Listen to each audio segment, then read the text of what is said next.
আমার একটি স্বপ্ন পূরণ কর ও গো দয়াময়।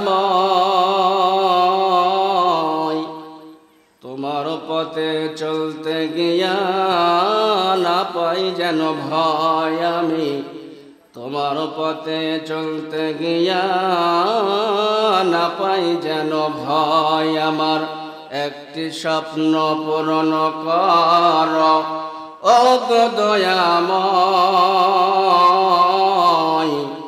তোমার পথে চলতে গিয়া না পাই যেন ভয়। কালেমা পড়েন লা ইলাহা। যারা রাস্তায় আছেন, দোকানপাটে আছেন, দৃষ্টি আকর্ষণ করছি, জোরে পড়েন লা ইলাহা। যতদিন আছে জিন্দগি বেশি করে করো আল্লাহর বন্দেগি। যতদিন আছে জিন্দগি বেশি করে করো আল্লাহর বন্দেগি।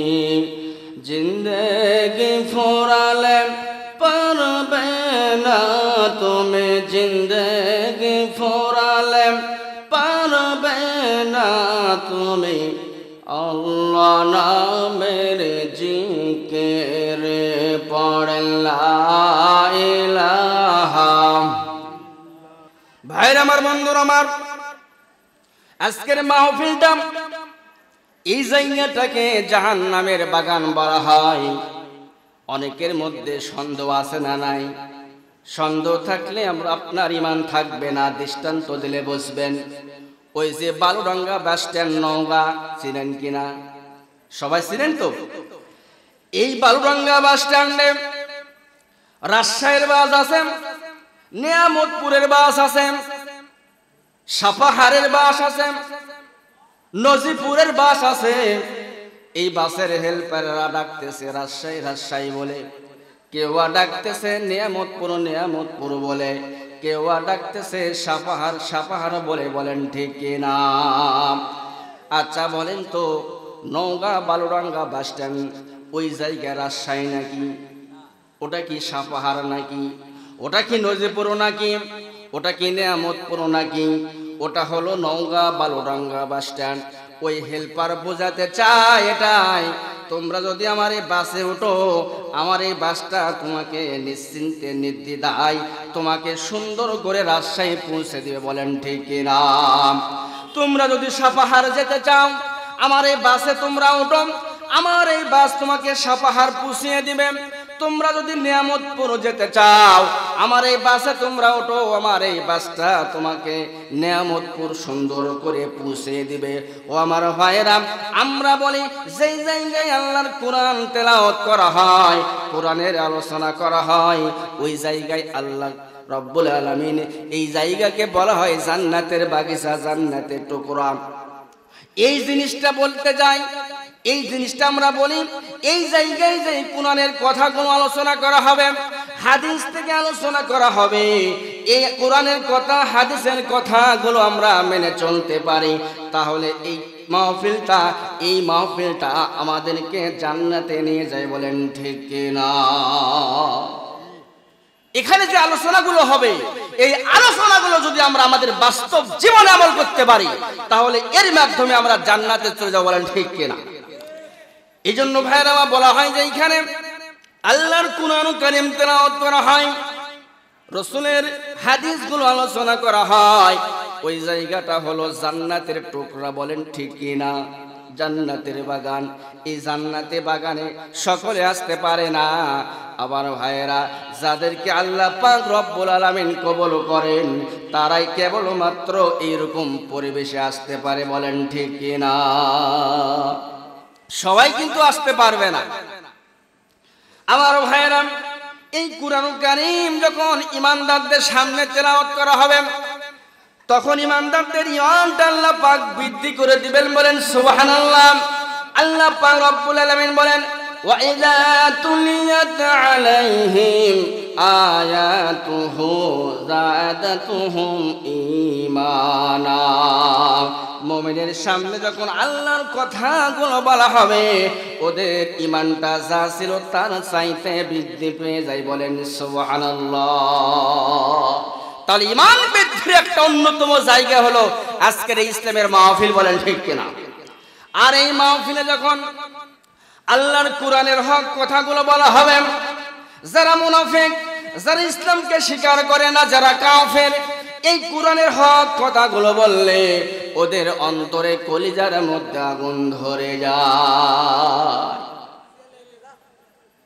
এই জন্য যারা ঈমানদার তারা আজকের মাহফিলের জন্য খুশি হয়ে যাবে, আনন্দিত হয়ে যাবে। আমার ভাইরা, আমার সময় কম।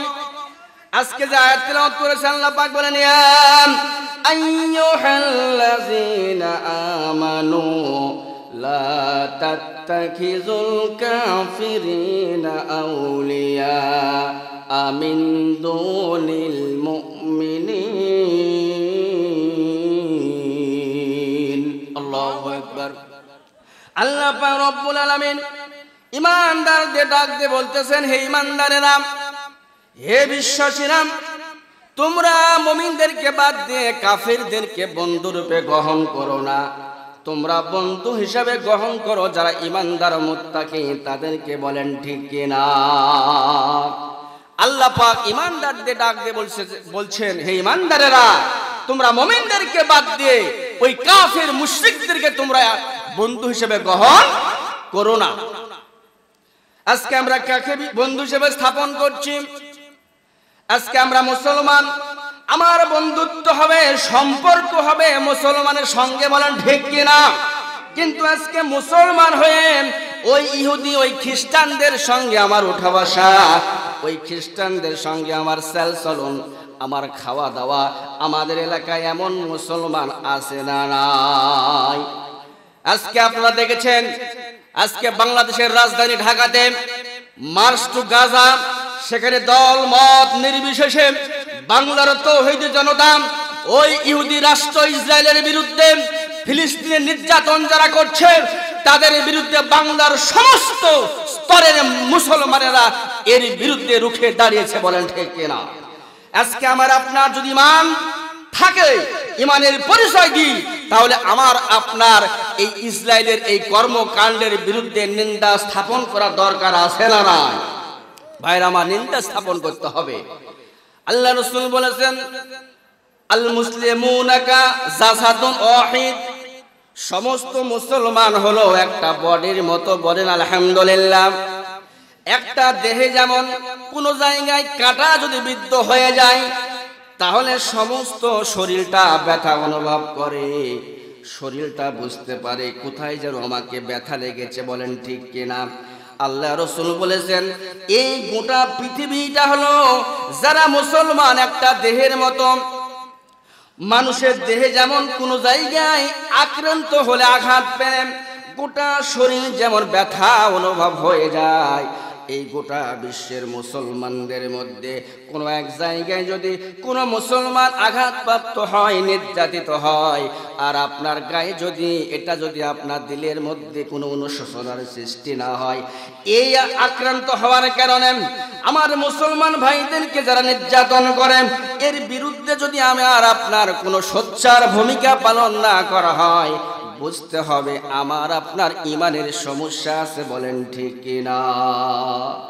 সমস্যা আছে ঈমানের।